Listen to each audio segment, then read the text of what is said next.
बांदा के राजकीय आईटीआई परिसर में उत्तर प्रदेश कौशल विकास मिशन के तत्वावधान में रोजगार मेले का आयोजन किया गया। मेले में हाई स्कूल, इंटरमीडिएट और आईटीआई पास बड़ी संख्या में युवाओं ने भाग लिया। विभिन्न कंपनियों के प्रतिनिधियों ने साक्षात्कार के माध्यम से अभ्यर्थियों का चयन किया।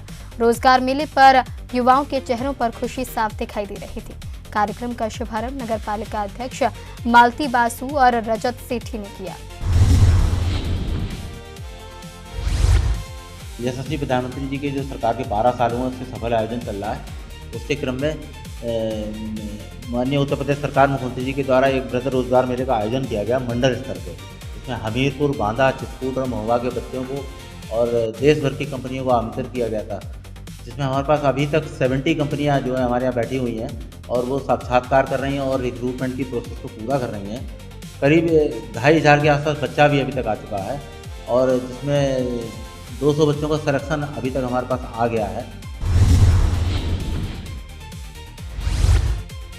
बेहद रोजगार मेले का आयोजन किया गया है। इस मेले के आयोजन के नाम में मैंने जब सुना तो मुझे बहुत अच्छा लगा और मैं यहाँ पर आई हूँ और इस उत्तर प्रदेश कौशल विकास मिशन में इस बेहद रोजगार मेले का बारे में मैंने सुना, तो फिर उसमें मैंने प्रॉपर्ली जॉब के लिए फॉर्म भी अप्लाई किया और इस अमेजॉन कंपनी ने मुझे सेलेक्ट कर लिया। और इसमें मैं जब आई तो मेरी कई सारी फ्रेंड भी इसमें फॉर्म अप्लाई की और उन्होंने इसका भरपूर लाभ उठाया और ये कंपनी अच्छी भी है। दमोह में बाल कल्याण समिति पर एक दुराचार पीड़िता ने गंभीर आरोप लगाए हैं। पीड़िता का कहना है कि उसकी 8 माह की दुधमही बच्ची को उससे अलग कर दूसरे जिले के बाल आश्रम भेज दिया गया और पिछले 20 दिनों से वह अपनी बच्ची को वापस पाने के लिए भटक रही है। आरोप है कि बच्ची से मिलने की अनुमति देने के बजाय उसे लगातार दस्तावेजों के नाम पर परेशान किया जा रहा है। पीड़िता ने इस मामले में जिला प्रशासन से भी गुहार लगाई है। वहीं पूरे मामले को लेकर बाल कल्याण समिति की कार्यप्रणाली पर सवाल खड़े हो रहे हैं। आश्रम वो कुछ भी हमसे उल्टी सीधे कागज मांग रहे हैं और हम देते जा रहे हैं। वो बोल रहे हैं कि हम आपको अभी तक जब तक कलेक्टर ऑफिस से वो नहीं आएगी रिपोर्ट, जब तक हम आपकी लड़की को नहीं देंगे। अब हम क्या करें, हमें आप सब बताएं। आपकी क्या शिकायत हुई है, वो बताते हैं आपको कि क्या शिकायत हुई है आपके पास? हमारे कुछ नहीं बताते हमारी शिकायत। दीपक तिवारी कौन? दीपक तिवारी यहाँ दमोह के हैं। यहाँ पे वो है मेरी समिति है, वहाँ के ऑफिस बड़े वाले सर हैं वहाँ के, वो है। अभी आपकी बच्ची कहाँ है? आप मिल पाई हो उनसे कि नहीं मिली हो? कब से नहीं देखी आपने अपनी बच्ची? हमने 20 दिन से हमारी बच्ची को नहीं देखा है। वो सागर भेज दिए उनने आश्रम में और ये भी नहीं बताया कौन से आश्रम में भेजा है। आप लोगों के द्वारा जो मामला संज्ञान में लाया गया उसमें ये बताया गया कि एक जो बच्ची है वो अपने अवैध जो उसका बच्चा पहले हुआ था, उस बच्चे की मां के रूप में वो अपना मांग कर रही है। उस बच्चे की अब रक्षा लेना चाह रही है, क्योंकि न्यायालयीन प्रक्रिया है, इसमें पुलिस के कमेंट कुछ नहीं है। लेकिन उसके द्वारा आवेदन प्रस्तुत करने पर जो लीगल उसका पक्ष है कि उस बच्चे को कैसे दिलाया जाए, उसके बच्चे को, उसकी प्रक्रिया में लीगल हैंड कितना होगा पुलिस का और न्यायालयीन प्रक्रिया में उसका क्या उसके ग्राउंड है, उसके आधार पर आगे की कार्रवाई करेंगे।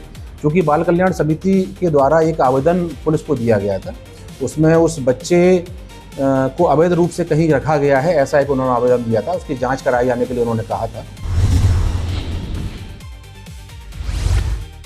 हाथरस के गांव नगला रमजू निवासी 32 वर्षीय आलू व्यापारी विष्णु का शव खोंडा गांव के पास एक नलकूप पर पेड़ से फंडे पर लटका मिला। घटना से इलाके में सनसनी फैल गई। परिजनों के अनुसार विष्णु व्यवसाय में हुए नुकसान के कारण तनाव में थे, लेकिन मृतक के पिता ने आत्महत्या की आशंका से इनकार करते हुए हत्या का आरोप लगाया है। सूचना पर पहुंची पुलिस और फोरेंसिक टीम ने साक्ष्य जुटाकर शव को पोस्टमार्टम के लिए भेज दिया है। पुलिस सभी पहलुओं को ध्यान में रखकर मामले की जांच पड़ताल कर रही है। 42,000 रुपये कुल रोज की धमकी के जाते खालम मुझे बद देंगे, तेनू कर देंगे मतलब रोज को कल ली वहाँ धमकी दी है। मैं घर जाए क्या वो थे न्यू कर दो और मैंने की दे देगो पैसा दे देगो। 16 जाने आलू को व्यापार करो, 10 रुपये कट्टा खरीदियो और जाए लंबा बड़े को घाटोवा में।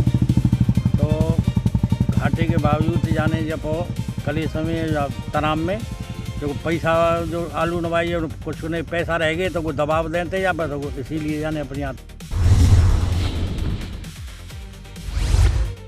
हाथरस के हसायन थाना क्षेत्र के खेड़ा सुल्तानपुर गांव में बच्चों के मामूली विवाद ने खूनी रूप ले लिया। आरोप है कि झगड़े के दौरान छोटे भाई ने बड़े भाई के सिर पर डंडे से वार कर दिया, जिससे उसकी मौत हो गई। घटना के बाद गांव में शोक का माहौल है। पुलिस ने शव को पोस्टमार्टम के लिए भेजकर मामले की जांच शुरू कर दी है। थाना हसायन के ग्राम खेड़ा सुल्तानपुरी में दो भाइयों में झगड़ा हुआ, जिसमें छोटे भाई द्वारा लाठी के प्रहार से बड़े भाई की मृत्यु कारित कर दी गई। सबको पोस्टमार्टम हेतु मोर्चरी हाउस भिजवाया गया है। मृतक के पुत्र की तहरीर पर अभियोग पंजीकृत कर लिया गया है तथा अग्रिम वैधानिक कार्रवाई की जा रही है। मौके पर शांति व्यवस्था कायम है। बहराइच के मोतीपुर थाना क्षेत्र स्थित महिपुरवा नगर पंचायत में सड़क किनारे रखे ट्रांसफार्मर में अचानक आग लग गई। देखते ही देखते आग ने आसपास की कई दुकानों और एक कार को अपनी चपेट में ले लिया। सूचना पर पहुंची दमकल की टीम ने स्थानीय लोगों की मदद से आग पर काबू पा लिया, लेकिन तब तक दुकान और वाहन जलकर खाक हो चुके थे। घटना में लाखों रुपए के नुकसान की आशंका जताई जा रही है।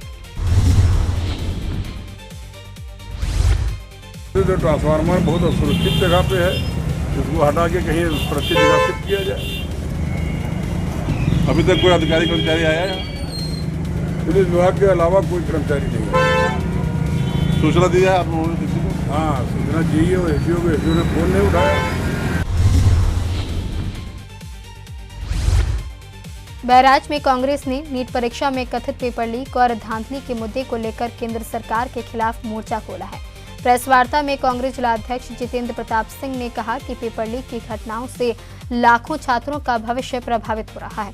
उन्होंने शिक्षा व्यवस्था में सुधार की मांग करते हुए केंद्रीय शिक्षा मंत्री के इस्तीफे की मांग उठाई और छात्रों के हितों की सुरक्षा पर जोर दिया।